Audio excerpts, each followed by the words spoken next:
Bonjour. Aujourd'hui, à Portrait de Leader, on reçoit Richard Demours, avocat chez Fodago. Bonjour, Richard. Bonjour, Marc. Très content d'être ici. Moi aussi, je suis content de te voir. Surtout, j'ai quelques sujets particuliers. La dernière fois, on a eu une entrevue sur ton leadership, essentiellement. Puis là, j'aimerais t'entendre, suite à quelques années d'expérience que tu as derrière la non-cravate, et à propos de certains sujets, comme les partenariats d'affaires. Qu'est-ce qui fait que des partenaires s'entendent en business? Ça, c'est une excellente question. Mais je vais te faire une petite blague en partant. Quand les gens viennent me voir, la première chose que je leur dis, c'est si tu veux établir un bon partenariat, ça prend au moins 1 ou 2 bons soupers arrosés avec du vin, parce que tu finis par connaître les gens. Mais oublions cette plaisanterie-là. Pour moi, il y a certains éléments qui sont hyper importants, puis c'est comme ça que j'aborde toujours un dossier de partenariat. Et le premier, c'est la gestion des attentes. Et la comparaison que je leur fais, c'est que tu rencontres un nouveau conjoint, une nouvelle conjointe, puis au début, elle laisse un peu de pâte à dents dans l'évier, tout est beau. Après 3 mois, tu n'es plus capable. Donc, la gestion des attentes devient l'élément le plus important. Et malheureusement, les gens, l'humain a, je ne sais pas si c'est une crainte ou une réserve d'aller en profondeur des choses. Et souvent, il présume que l'autre comprend ses attentes. Et ça, c'est le premier point sur lequel je travaille fort pour que les gens aient un partenariat solide et durable. Donc, toi, tu creuses ça.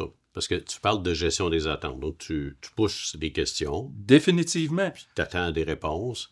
Puis, est-ce que tu veux qu'ils s'engagent par écrit? Est-ce que tu veux que ça soit clair? Comment tu procèdes pour éviter que ça tourne mal? Au niveau de la gestion des attentes, on n'a pas nécessairement besoin que ce soit par écrit. Oui, il va y avoir un écrit. Oui, il va y avoir une entente. Et cette entente-là va refléter les points juridiques nécessaires. Mais au-delà du juridique, il y a d'autres éléments. Je vais te donner un exemple. Si toi et moi, on décide de faire un partenariat pour acheter des immeubles, et là, toi, tu me présentes un immeuble, puis je dis oui, on va de l'avant ensemble. Puis tu m'en présentes un autre, oui, on va de l'avant ensemble. Et moi, le premier immeuble que je trouve, je le fais pas avec toi, je fais un partenariat avec quelqu'un d'autre. Oui, on n'a jamais parlé. Oui, le contrat ne stipule pas. Mais moi, je leur dis, Marc, c'est quoi ton attente dans notre partenariat? Est-ce que, pour toi, si on achète un immeuble, ou non, on se propose tout, il faut aller plus loin que ce que les gens nous présentent à la base. Et c'est ce que j'essaie d'enseigner à tous mes professionnels, parce que demain, l'intelligence artificielle va rédiger des contrats. Mais l'intelligence artificielle ne fera pas ce job-là d'être un conseiller auprès des gens. Et de clarifier des questions aussi basiques, jusqu'à quel point est-on associé? Définitivement. Puis c'est un simple exemple, mais il peut y en avoir plein d'exemples. Puis les gens, ce qui est drôle, c'est parce qu'ils viennent me voir et je leur dis, bon, vous avez parlé de tous les sujets parce qu'ils me demandent tout le temps de quoi doit-on parler. Puis habituellement, moi, je leur donne au moins 4 éléments. Comment que le vote va se prendre. Ensuite de ça, qu'est-ce qui arrive s'il y a un décès. Ensuite de ça, est très important, le cash. S'il manque de cash, si on a besoin de mettre du cash, comment qu'on fait ça? Et dernièrement, si on ne s'entend pas, qu'est-ce qui arrive? Ces 4 éléments-là, puis là, je leur pose la question, puis je leur dis, bon, vous en avez discuté, oui, oui, oui, on s'entend. Puis là, exemple sur le cash, il me dit, bon, ben le cash, on est 50-50, fait que s'il y a besoin d'argent, on va le mettre 50-50. Ah, j'ai dit, ça, c'est un beau principe. Puis là, je leur pose la question, ouais, mais s'il y en a un qui le met pas, on fait quoi? Puis la réaction est simple, hein? Les deux se regardent, puis ils me regardent. Ils attendent ta réponse. Ils attendent ma réponse. C'est là que je dis qu'on ne creuse pas assez. Et dans le cadre d'un partenariat, l'entente est importante, mais le processus est encore plus important. C'est pour ça que moi, je m'en garde les gens parce qu'on en trouve des ententes sur Internet ou n'importe où, de prendre une entente, de la signer sans qu'il l'ait compris, sans que le processus ait été fait. Parce que, et ça, c'est le côté plate de ma job, si j'ai bien fait ma job, le contrat que j'ai pondu, il ne servira jamais. Intéressant comme approche, parce que tu essaies d'être inutile. Après coup, là. Définitivement. Si tu as tout prévu ou si tu as aidé tes clients à tout prévoir, ils n'ont plus vraiment besoin de toi. Puis ils ont peut-être un petit peu, en guillemets, peur du contrat parce que c'est assez clair qu'ils savent comment ça va se passer. Ben, moi, je te dirais que souvent, l'humain commence à être raisonnable quand il y a la crainte de perte. C'est ça, je pense, oui. Et le contrat, quand je dis, ben oui, il faut prévoir si on ne s'entend plus, qu'est-ce qu'on fait? Qu'est-ce qu'on fait avec l'entreprise? Qu'est-ce qu'on fait avec notre partenariat? Et quand tu le prévois à l'avance et que tu connais les conséquences, ça favorise beaucoup le dialogue. Oui, il y a eu des partenariats qui n'ont pas marché, puis ça existe, mais qui se sont rendus à court. En 31 ans de pratique, j'en ai pas tant. Donc, j'entends une bonne planification. Définitivement. Ça revient à ça, là. Puis moi, c'est le processus. Il faut que les gens se questionnent. Puis je leur dis toujours, moi, c'est simple.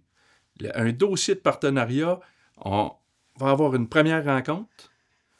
Je vais vous produire un contrat. Vous allez le lire. Vous allez vous endormir dessus. Mais je veux que vous preniez le temps de le lire. Puis ce que vous ne comprenez pas, vous l'annotez. On fait une autre rencontre. Et là, on survole tous ces éléments-là. Puis honnêtement, je pense que c'est une formule gagnante. J'aime ton approche quand tu dis l'humain, il y a des questions qu'il ne veut pas se poser. Qu'est-ce qui arrive si un des partenaires décède? On veut pas savoir qu'on peut décéder, on ne veut pas en parler vraiment. Puis ça a un impact immédiat parce que si, en fait, on arrive aux conventions entre actionnaires, s'il n'y a pas de convention entre actionnaires, puis on est 50-50, puis un ou deux décèdent, qu'est-ce qui arrive en pratique? Si c'est une convention d'actionnaires, parce que pour moi, Marc, un partenariat peut être beaucoup plus large. Hein. Ça peut être entre des individus, ça peut être entre deux entreprises, mais ça peut être dans une compagnie. Donc, selon la structure juridique, les conséquences vont être potentiellement différentes. Mais allons-y avec le plus courant, une compagnie, on est deux actionnaires, 50-50. Si on n'a pas de convention entre actionnaires, ben c'est le testament ou sinon le Code civil qui va déterminer les actions de notre partenaire à qui ils vont aller. Parce qu'on n'aura rien prévu.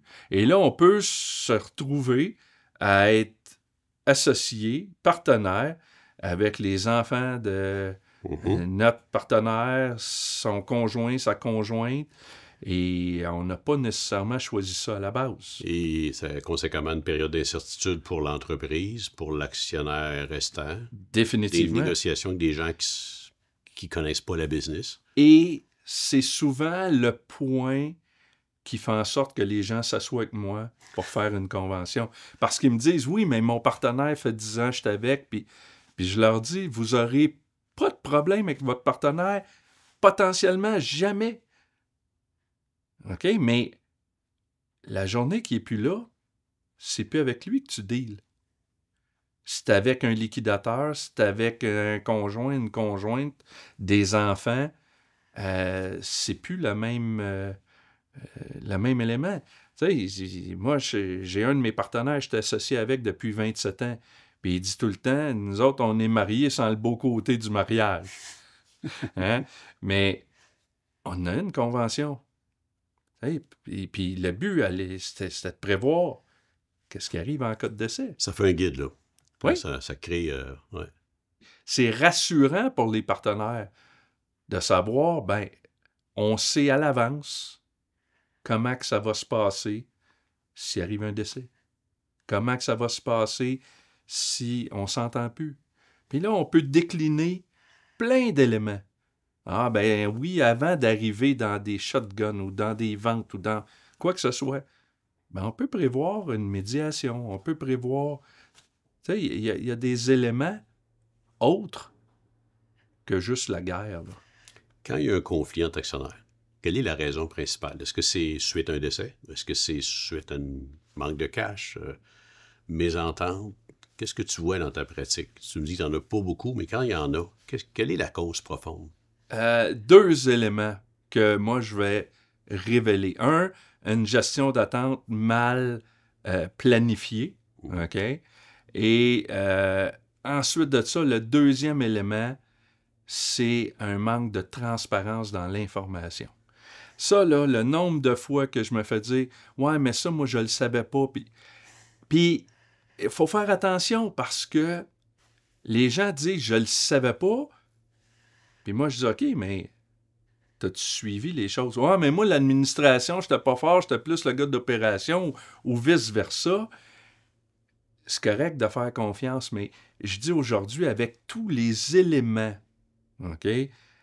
qu'on a, c'est facile de créer un nuage, de mettre les documents là qui soient accessibles à tous. Donc, l'information est disponible. Peut-être que je ne te l'ai pas communiqué directement, mais là, va l'avoir tant que tu veux. Et ça évite beaucoup de conflits. C'est ce que je vois aussi. Là, tu demandais l'information. Oui, mais je ne sais pas l'interpréter. As-tu demandé de l'aide pour l'interpréter? Vous avez sûrement un comptable à l'interne, un avocat externe qui peut répondre à tes questions. Oui, mais je connais pas ça. C'est un petit peu... Oui, mais c'est juste d'être un peu au fait de ces affaires. Et tu sais, j'applique ça dans ma propre business. Parce que tu vois, on a un comité de direction, mais les associés ils se rencontrent quand même aux 3 semaines. Et on fait état de ce qui se passe pour que les associés soient au courant puis qu'il n'y ait pas de cette incertitude-là. La communication à l'interne entre les partenaires, elle est essentielle, autant sur le bon que le moins bon. Tu sais, ton partenaire, tu ne vas pas juste le voir quand il y a une problématique. C'est « Hey, là, ça va bien. » Il faut être capable de le dire aussi.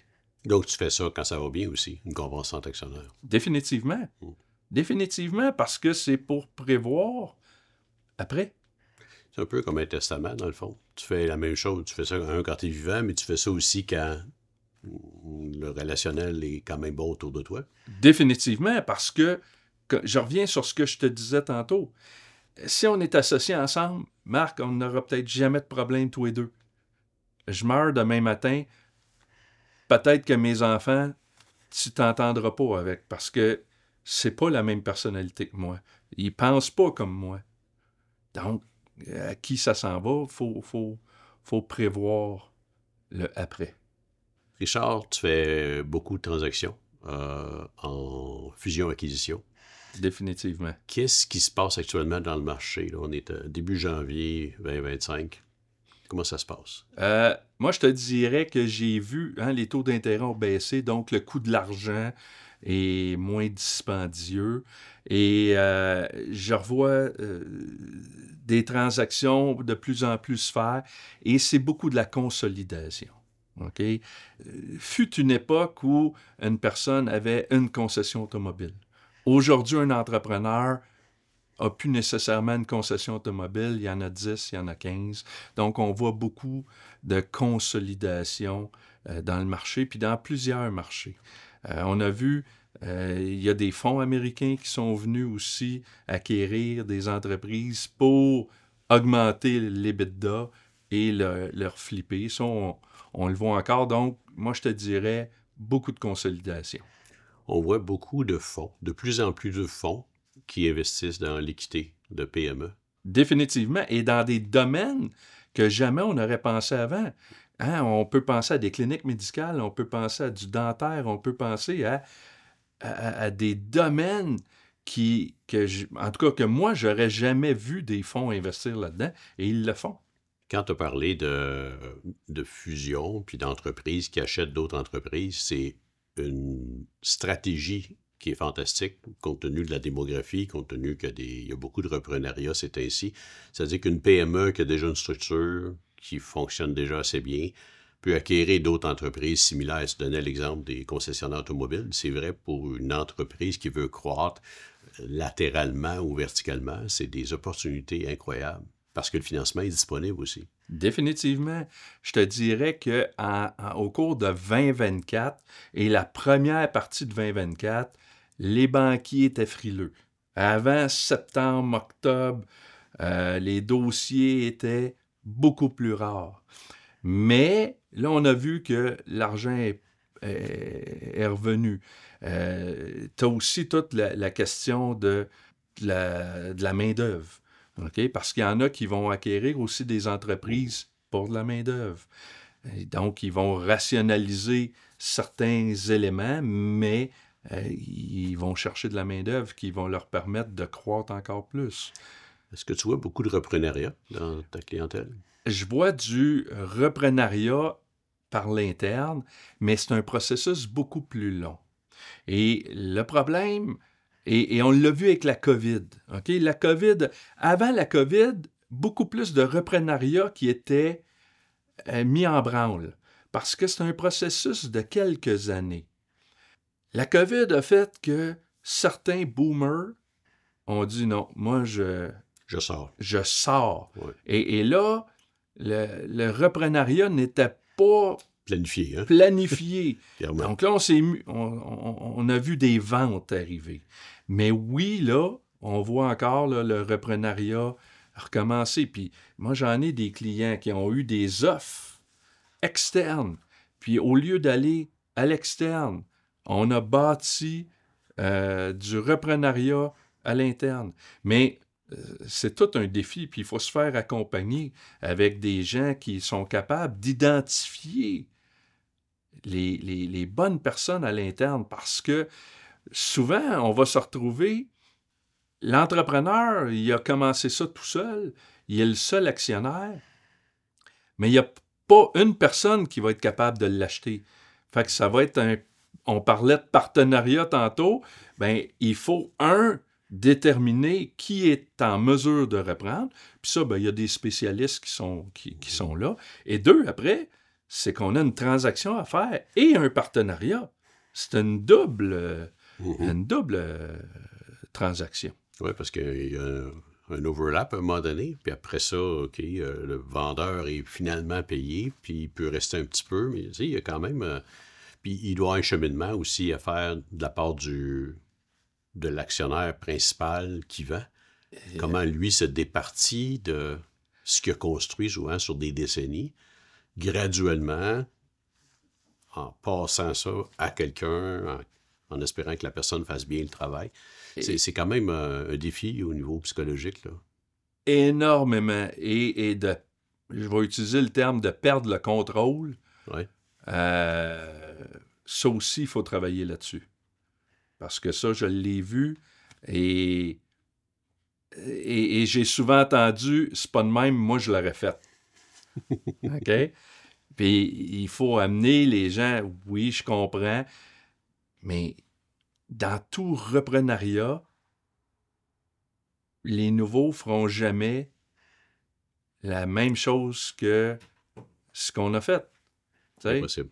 C'est pour ça que je dis que ça se fait sur une couple d'années, parce qu'il y a un cheminement à faire. Entre le moment où on détermine que, oui, on veut transférer à de la relève, que ce soit familiale ou interne, parce que tu as du managing buyout qui existe puis qui se fait, associé avec des fonds ou pas. Il y a plein de structures possibles. Mais celui qui sort, il va avoir des émotions. Ceux qui embarquent aussi parce qu'ils veulent prendre leur place. Encore là, ce que j'essaie d'enseigner à mes professionnels, moi, c'est de dire, le droit, c'est une chose, la documentation, c'est une chose également, mais l'expérience qu'on a, il faut la communiquer au client. Parce que le client va passer par une gamme d'émotions incroyables pendant cette transaction-là. Et il va faire ça une fois dans sa vie, alors que vous autres, vous le voyez beaucoup plus régulièrement et de façon détachée. Définitivement. Et au début, le client va dire « Ah, ben, je suis pas à vendre. » Puis là, il reçoit un offre, puis là, il voit un chiffre, puis là, whoop, il commence à plier un peu. Puis là, il va se faire demander plein de documentation. Puis là, il va dire « C'est bien trop compliqué. » Puis il passe par des montagnes russes d'émotions. Il y a des fois qu'il va avoir l'impression que la transaction ne se fera plus. D'autres fois qu'il va avoir l'impression que la transaction, elle n'arrive pas, c'est long, puis qu'on met des bâtons dans les roues pour rien. Oui, notre rôle de professionnel, c'est toujours de voir le pire. Puis après, on s'assoit avec le client, il prend sa décision. Mais moi, je leur dis tout le temps, il ne faut pas que tu m'en veuilles. Mon rôle à moi, c'est de m'assurer que tu comprends les conséquences potentielles. Si tu les comprends, tu les acceptes, ma job est faite. Donc, il y a plein d'émotions dans le cadre d'une transaction. Un bon transfert d'entreprise, c'est quoi? Qu'est-ce qui fait qu'on a un bon transfert d'entreprise? Premièrement, c'est d'avoir un bon acheteur. C'est quoi un bon acheteur? Pour moi, un bon acheteur et une bonne transaction, c'est une transaction qui est gagnante-gagnante. Il faut tout le temps, puis je dis, moi, une négociation, tu vas avoir des concessions à faire de part et d'autre. Et s'il n'y a qu'une partie qui concède, ça ne sera pas une bonne transaction, puis ça ne sera pas un bon achat. Autant si c'est l'acheteur qui concède tout ou si c'est le vendeur qui concède tout. Fait que moi, j'essaie de mettre ça en partant, d'exprimer au client, regarde, on y va de même, je te le dis, ça finira pas là. Il va y avoir des concessions à faire. Donc, il y a un travail humain derrière ça pour amener les gens à comprendre que c'est pas un walk in the park. Donc, un bon acheteur, pour qu'une transaction aille bien, ça prend un bon acheteur. Donc, c'est quelqu'un qui est habitué de faire des transactions ou qui est à l'aise avec le concept de dire « Oui, mon idéal est A, mais on n'atteint pas toujours l'idéal. » Puis, il faut là-dedans, c'est pas juste... Une transaction, c'est pas juste des chiffres. C'est de l'humain aussi. Donc, pour moi, ça, c'est très, très important. Et par la suite, il faut que les professionnels au dossier, de part et d'autre, agissent en collaboration et non pas en confrontation. Parce que moi, je dis tout le temps, il y a une solution à tout. Mais il faut être deux pour danser. Et moi, j'essaie toujours d'amener les professionnels au dossier de l'autre côté à ça. De dire, on va trouver des solutions raisonnables. Mais si tu ne me demandes pas d'être raisonnable, puis je l'ai fait d'un dossier à un moment donné. On vendait une entreprise, mes clients vendaient une entreprise qui était du recyclage d'huile usée.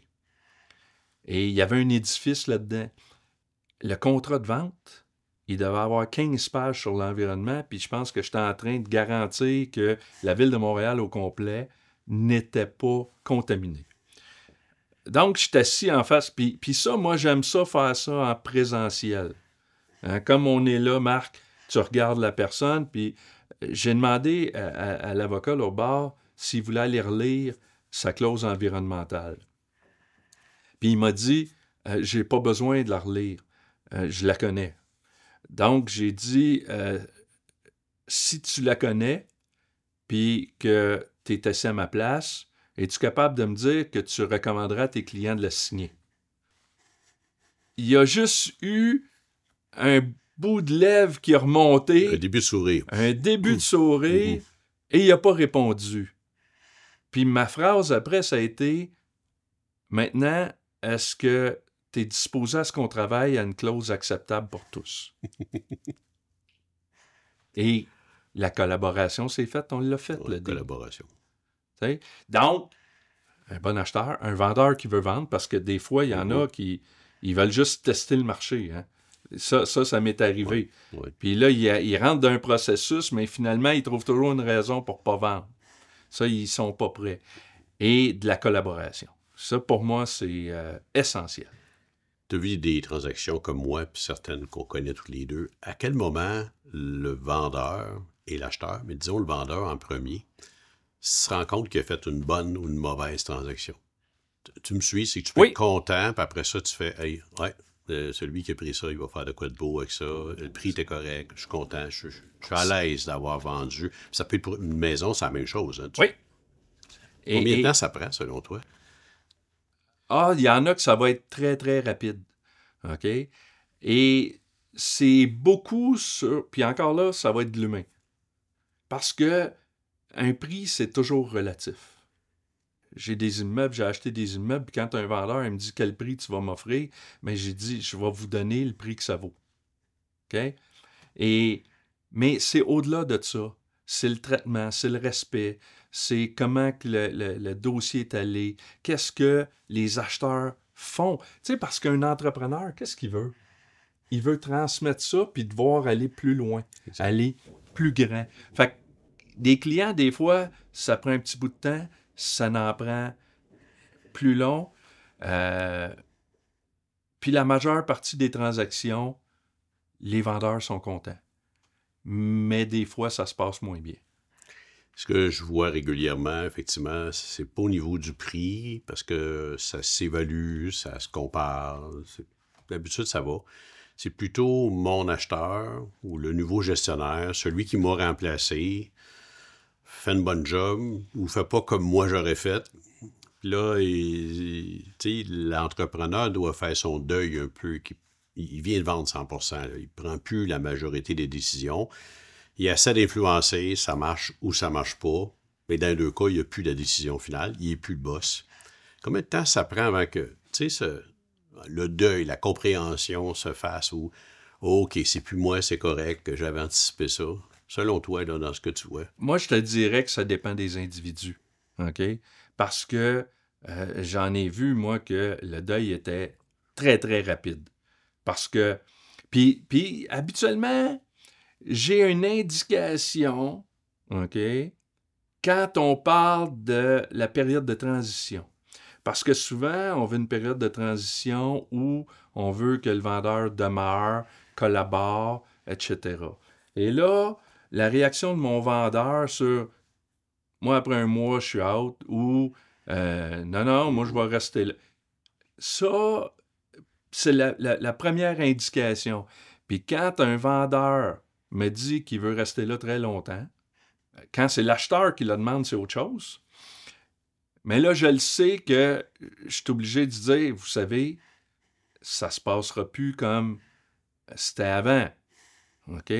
Oui, votre collaboration, mais là, les décisions, ils vont peut-être vous consulter, mais tu sais, ça, on le sent juste. Notre vendeur, veux-tu s'en aller le plus vite possible? Puis là, on est obligé de dire, non, il faut que vous restiez.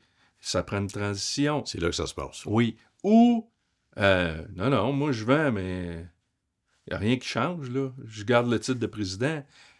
Là, on a du travail Là, à faire. ça accroche un petit peu. Là. C'est sûr que ça accroche. Tu sais, puis j'en ai vécu qu'on avait gardé le vendeur sur le CA pendant un bout de temps.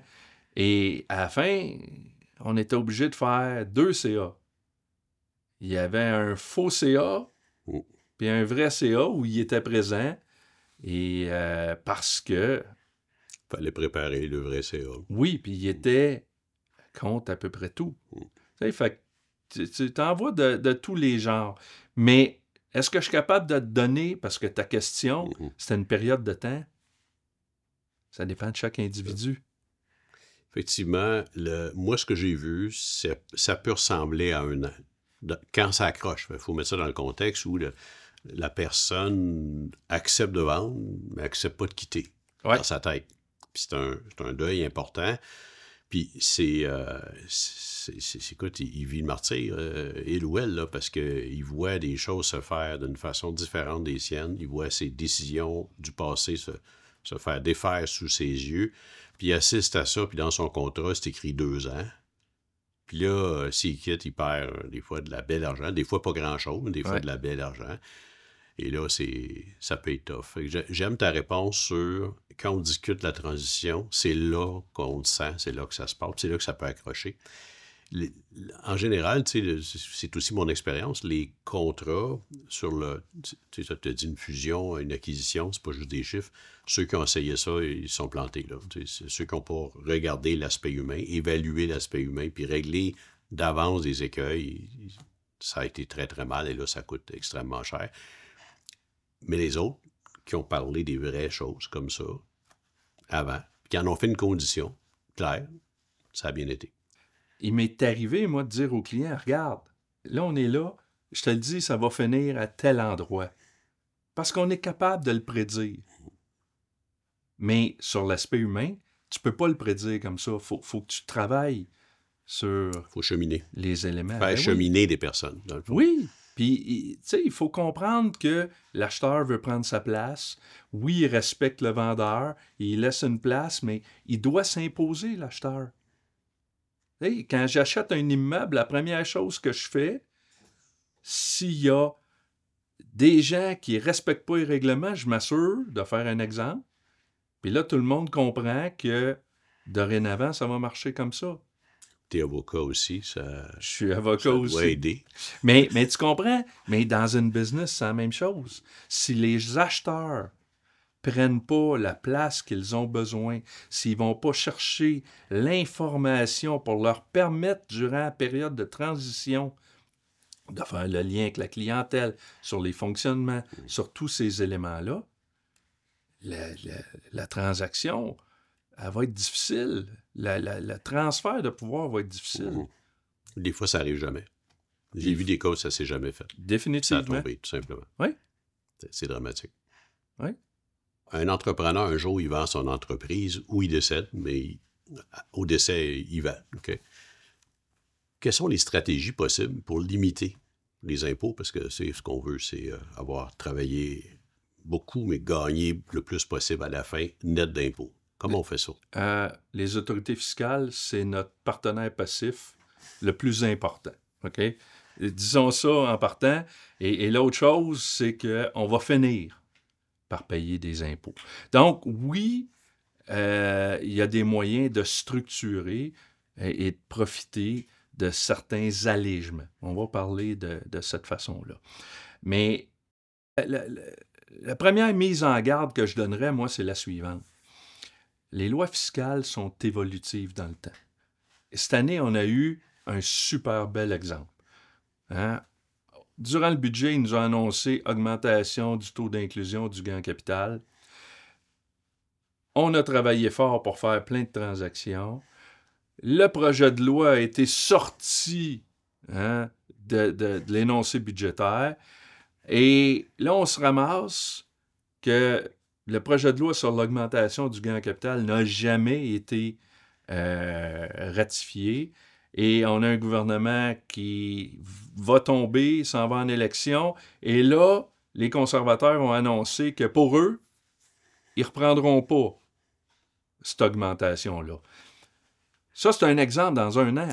Mais sur la vie d'un entrepreneur, la structure qu'on met en place aujourd'hui, il va falloir la revoir parce qu'au fil du temps, les lois évoluent, les lois changent et il faut toujours essayer de s'assurer qu'on est en bonne position.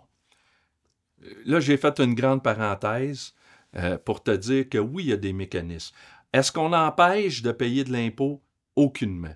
L'impôt, c'est certain qu'il y a 2 temps où l'impôt devient payable automatiquement. 1, quand on fait une transaction. 2, quand on décède. Sauf si on lègue tout à son conjoint, sa conjointe, il peut avoir un roulement au 2e décès. Donc, transaction décès, ça amène de l'impôt parce que ça amène une vente ou une présomption de vente. Là, une fois qu'on a dit ça, ben oui, il y a des moyens de diminuer notre impôt. Parce que, par exemple, il existe la déduction sur le gain en capital pour les actions admissibles de petites entreprises. Donc, il y a des critères pour se qualifier. Mon but aujourd'hui, ce n'est pas de rentrer dans tous les critères, mais de dire, ça existe. Mais pour que ça existe, il faut que ce soit un individu qui réalise le gain en capital. Donc, si j'ai une structure avec une compagnie, puis une compagnie de gestion, puis que c'est la compagnie de gestion qui vend les actions, je n'aurai pas droit à cette exonération-là. Donc, il faut le structurer adéquatement. On peut même aller jusqu'à le multiplier, cette exonération de gain en capital-là, en utilisant une fiducie. Il y a des règles à suivre, mais c'est possible. Et par la suite, c'est pas juste au moment de la vente qu'il faut planifier. Ça nous prend la structure, mais après, il faut suivre notre structure. Est-ce qu'on fait les choses de la bonne façon? Parce qu'un des critères, quand on a la déduction de gain en capital, c'est qu'il faut vendre une compagnie qui a des actifs utilisés activement dans l'entreprise. Si tu accumules plein de cash dans ta compagnie, ça se peut que tu perdes la possibilité de prendre ta déduction de gain en capital. Donc, la fiscalité, oui, il y a des moyens. il y en a d'autres qui ont été annoncés. Vont-ils arriver? Parce qu'il parlait d'une autre possibilité pour les entrepreneurs d'avoir jusqu'à, de mémoire, c'était 2 millions. Mais est-ce que ça va passer? Je ne le sais pas. Il faut rester à l'affût. Pour moi, les entrepreneurs doivent bien s'entourer et de s'assurer qu'ils reçoivent les conseils. Parce que, au fil de mes années de pratique, je me suis rendu compte que dans les professionnels, quelque catégorie que ce soit, il y en a qui exécutent, puis il y en a qui proposent, qui suggèrent, qui conseillent. Puis pour les entrepreneurs, essayez de vous en trouver un qui conseille parce que vous allez être gagnant en bout de piste. En fait, ce que tu décris en fiscalité, c'est exactement les aléas d'un entrepreneur. Il y a un changement, ça ne se produira pas. Oui, ça se produit. Non, on n'est pas sûr. Finalement, il y a quelque chose qui arrive. C'est avec ça que composent les entrepreneurs tous les jours. Définitivement. Donc, ça en fait partie. C'est ce que tu es en train de dire. Donc, entoure-toi d'une personne qui va pouvoir bien te conseiller comme tu le fais avec tes VP et that's it. Oui, mais j'irais un step plus loin. Parce que l'entrepreneur, il est super bon. J'en suis un, fait que je le sais. Il est super bon pour sa business. Mais il oublie des fois lui-même. OK? Et c'est là qu'un conseiller va juste lui dire « Pense à toi, t'as-tu pensé à tel aspect, tel aspect? » Et ça, parce que les entrepreneurs sont souvent dans l'action. Oui, ils règlent tous les problèmes, mais sur la business. Ils oublient juste de prendre un pas de recul souvent. C'est ce que j'ai constaté moi-même ayant été planificateur financier personnel dans une autre vie. C'est que les entrepreneurs gèrent le business. Ça, ils la gèrent puis ils la connaissent très bien. Mais de là, se demander, tu sais, un jour, il faudrait convertir ça en fonds de retraite. OK? Ouais, mais je ne suis pas rendu là. Plus tard. Puis quand je demandais, puis ça vaut combien à peu près ta business, je ne sais pas, là, ça doit valoir 4 millions, 10, mais 4 ou 10, OK? Ce genre d'éléments-là. Et ça, c'est, pour moi, ce que ton message, c'est à intégrer à l'intérieur d'une planification stratégique plutôt personnelle, là, en disant, qu'est-ce qui va m'arriver un jour? Qu'est-ce que je veux qui m'arrive un jour? Tôt ou tard, ça arrive. On le sait. Transaction, décès, ça va arriver. Maladie subite aussi qui force la vente. Oui, mais tu sais, l'élément déclencheur, c'est que soit je vais transiger ou soit je vais mourir. Ouais. Et à cette heure, avec la mort, c'est moins vrai avec la situation des familles aujourd'hui que tout est légué au conjoint. C'est de moins en moins vrai. On veut léguer aux enfants, bien, il faut le planifier, cet élément-là. Il y a des moyens de diminuer l'impôt. Mais il y en a des fois que c'est l'inverse. L'autre fois, j'ai un propriétaire immobilier qui vient me voir, puis il dit, bon, moi, je suis rendu à tant de portes, puis tel... puis là, il dit, moi, je veux passer ça à l'autre génération. Puis je dis, OK. Je dis, l'autre génération, ils ont quel âge? Puis là, il me dit, 8 et 10. J'ai dit, je pense qu'on est un peu trop vite parce que ils vont-tu vouloir garder tes immeubles? OK? Parce qu'une bonne planification, c'est aussi de ne pas mettre une structure en place pour rien. Parce que je lui ai dit, si on transfère tout d'une compagnie, je mets en place une fiducie, je vais te faire le plus beau setup. Mais si tes enfants, la première chose qu'ils font, c'est vendre les immeubles, on va créer de la double imposition. Fait qu'une bonne planification, c'est aussi, c'est quoi nos objectifs? Est-ce que nos objectifs sont réalistes? Puis est-ce que ce que moi je pense, bien ceux à qui je veux transférer ça ont la même pensée. Est-ce que tu peux avoir dans une situation comme celle-là un plan A et un plan B en étant flexible? Je te répondrais oui. OK? Sur certains aspects, oui, on peut avoir un plan A, un plan B. Mais quelqu'un qui arrive puis qui dit, bon, ben moi, là, j'ai 55 ans, puis je veux tout transférer mes immeubles d'une compagnie, puis je veux mettre en place une fiducie, puis on va transférer ça à l'autre génération. Moi, c'est là que j'interviens en disant, je vais te le faire. OK, mais c'est peut-être pas la meilleure situation. Bon, s'il y a un enfant qui veut continuer, OK, là, on va trouver des mécanismes puis on va réussir. Mais si il n'y en a pas un qui veut, c'est là que je dis oui, là, ça serait plus un non. Parce que j'embarque dans une situation qui va amener de la double imposition s'il y a une vente. Merci beaucoup, Richard.